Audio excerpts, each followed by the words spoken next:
Against the backdrop of Mount Kilimanjaro, children in Oloitoktok, Kajiado County, grow up where beauty and hardships live side by side. By 8 a.m., the sun is already unforgiving. The dry wind carries dust, and the cracked soil tells the story of endless drought. Along the arid tracks, children walk long distances to school, their feet kicking up dust, as they chase an education many take for granted. Clean water, food and medical care are scarce. Survival itself is a daily battle.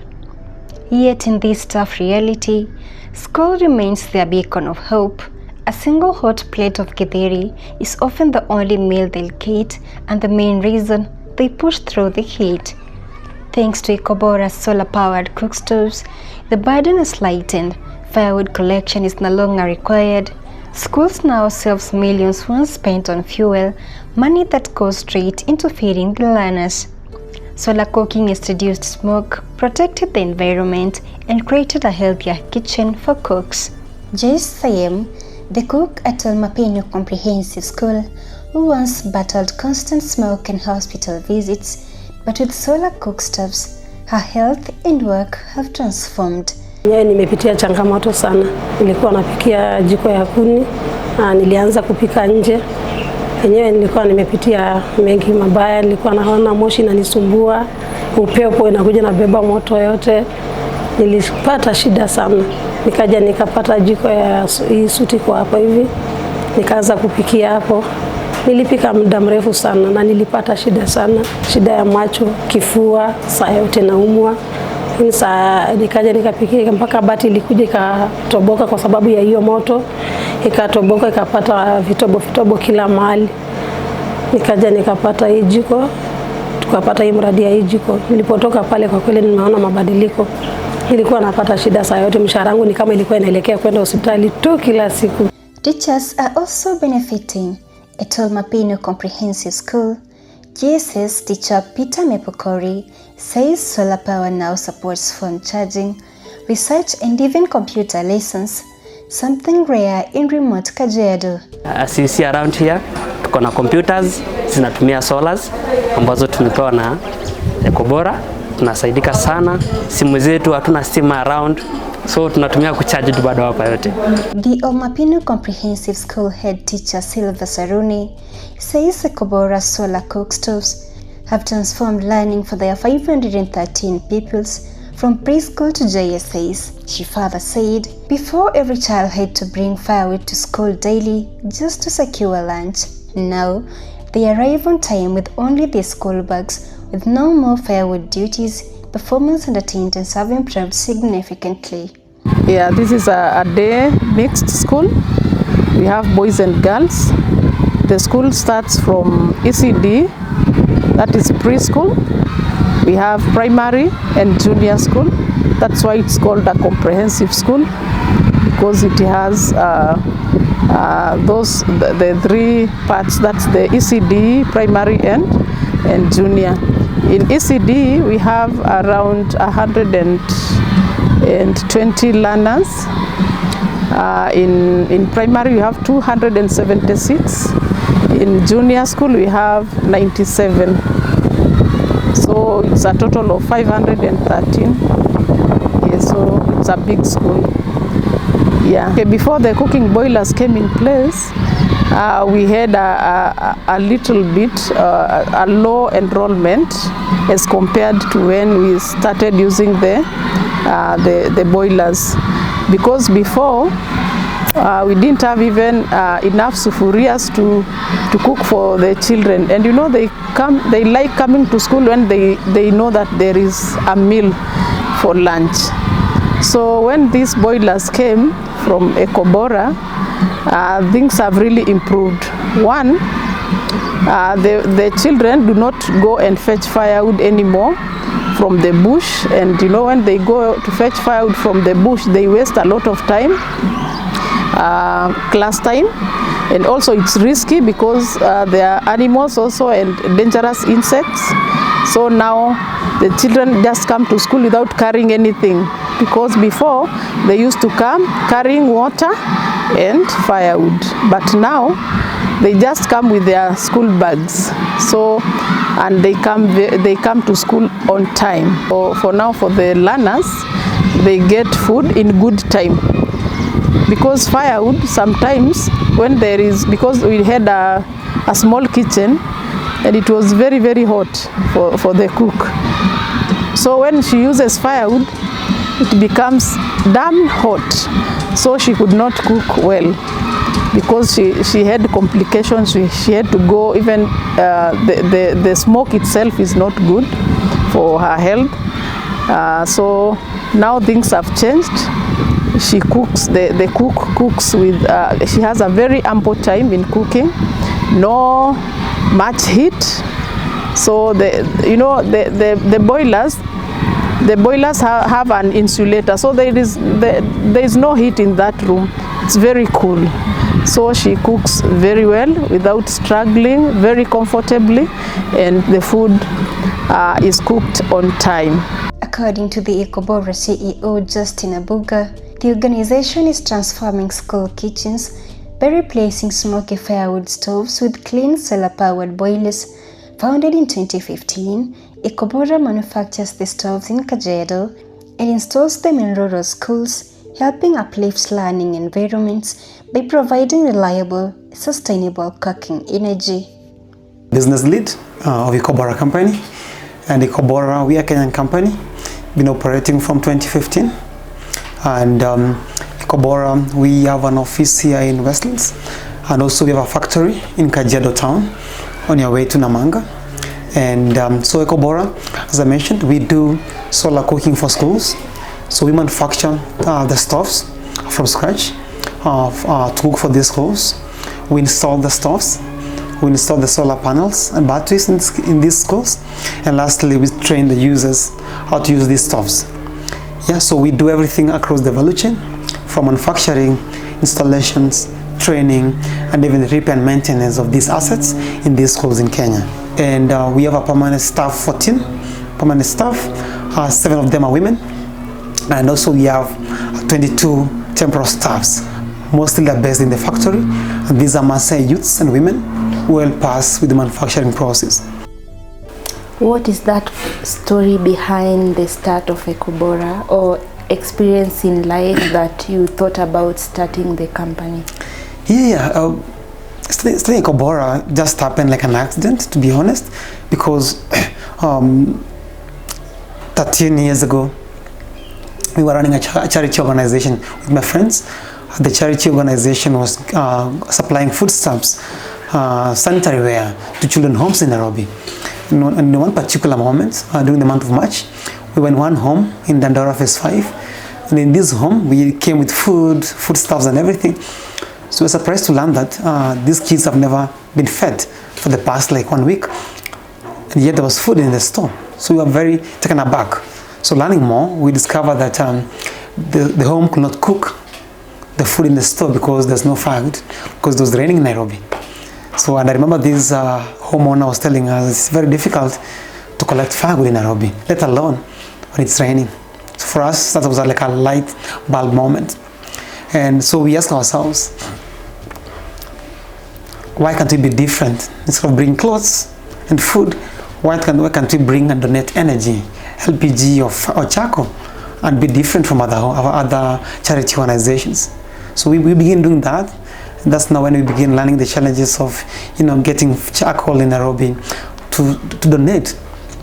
At the same time, now as a group, most members fell down because it's hard to carry charcoal in Nairobi as a member, thinking about that. So that's when I went back and asked myself, doing some research online, asking myself, is there clean charcoal which does not emit a smoke, nor is not dirty to carry around? So after a couple of months, I stumbled upon what we call pellets, being used in Europe. Basically, it's converting trees into sawdust into a compressed fuel. So I was like, wow, okay, this is nice. It looks interesting, and that's how we purchased the first stock. And then later we discovered, after donating it, the same home never used it. So later the reason was these pellets required a special stove. So we went back to the drawing board. Which stove does this pellet use? So through that back and forth, trial and error, we created the first pellet stoves. Can you briefly explain to us how these solar boilers work, cooking boilers? Yeah. So these solar stoves, they work in 4 very simple steps. So the first step is the solar panels, which should be on the roof of the kitchen or on the ground mount. So these solar panels will capture the sun's energy. And then now we convert the sun's energy into electrical energy. And then now this power will be taken to the inverter. Then from the inverter, this power will be transferred to the lithium batteries. So these lithium batteries, as the third stage of a stove, they act as a storage medium. Because schools cook early in the morning, some of them are boarding schools, they cook in the afternoon or during the night time. So these batteries will store the energy during rainy days or during night cooking hours. The last step now in the kitchen is a cable taking this power to the stove. Is now our stoves, which are made very differently, unlike the firewood stoves. So that's how the stove works. So from the solar panels to the inverters to the batteries, and lastly the stove in the kitchen. And so in this stove we're able to turn on the solar energy, and we're able to turn it into cooking and thermal energy to cook for students. And this stove cooks all types of meals. We can boil, you can fry, you can steam, you can even roast, like fish, chicken, mandazi. And there is the best meal we cook. We do it in 2 hours. Unlike the conventional firewood stoves, which at least requires between 4 to 6 hours. So with very dry maize and beans, we require 2 hours to cook it. So this stove is really made differently, not only to cook faster, but also efficiently, but also to do what we call self-cooking. Whenever food is ready, the food will be kept warm until it's ready to be served. So that's how basically the stages of how the stove works, and even how it works in terms of ensuring food is palatable, food is sweet for the kids, and at the right temperatures, in that sense, to ensure kids enjoy the meal before they go back to learn. How affordable is this solar panel cooking boilers compared to other forms of cooking, maybe firewood or charcoal? Yeah, we are very affordable because the schools we are targeting, they're spending from 1 million shillings per year. Some of them spend up to 6 million shillings per year to purchase firewood. Think about a school of at least 500 students. Some of them have like 5,000 kids. So they spend a lot of money, from 1 million to 6 million per year. Yeah, in terms for only purchasing firewood, I mean. So with our solution, for the same kind of caliber of schools, it only costs you like between 2 million to 4 million shillings, that caliber of schools. And then now when that's done, you get your stoves, you get your solar panels, you get your batteries. So in 2 years, this school, the money you will have spent purchasing firewood, this money you can pay to Ikobora. And in 2 years, you'll no longer be paying a Kobora, no money from your account. You'll no longer be purchasing firewood. After year 2, you'll be saving from 2 million shillings to 6 million shillings, depending on your budget or costings per year. So we have seen schools make savings from year 2, 100% cost of their firewood. And this money now has been used to equip their computer labs. Some of them develop more of their classrooms. Others have really done what you call upgrading their diet. I've seen schools who are not giving breakfast to kids. These are day schools. Right now they're giving porridge and 10 a.m. tea for kids, which was not before. And this money is coming from the savings, which were meant to purchase firewood. So I can say we are very competitive in terms of pricings. And beside that, these stoves, since they're running on solar panels, schools can register what we call a carbon credit project. In simple terms, cooking using solar, you can be paid because you're running on solar, because you are reducing the emissions you're using when you're running on firewood. So after year 2, schools can begin earning from our stoves to their school accounts. We've done an estimate of at least $2,000 per year, which is like 250,000 shillings per year per school on the lower level. Money coming into your account by using Ikobora stoves, beside the annual savings you make from firewood. So we're really very competitive, and we see a long-term savings, not only by the cost of firewood, but also the carbon credits the school can earn, which can really come and help these schools. In terms of durability, how long do you need to replace the boilers or the solar panels at any point after buying them, or after how long do you need to maybe replace them? Good question. So products, as I said, they're locally manufactured up to standard. They're certified, KIRDI and KEP standards. And lastly, they even go through what you call as a boiler and plant inspector, who comes to lastly vet and inspect the stoves. So the stoves, we give the clients a 3 years warranty. But the stove can work from 25 years to 45 years, unlike the firewood stoves. Why? Because there's no naked flame, there's no smoke, which is corrodes and it's the metal. That's number one. And number two, all our stoves are made using a stainless steel food grade material, which is a SS304 material.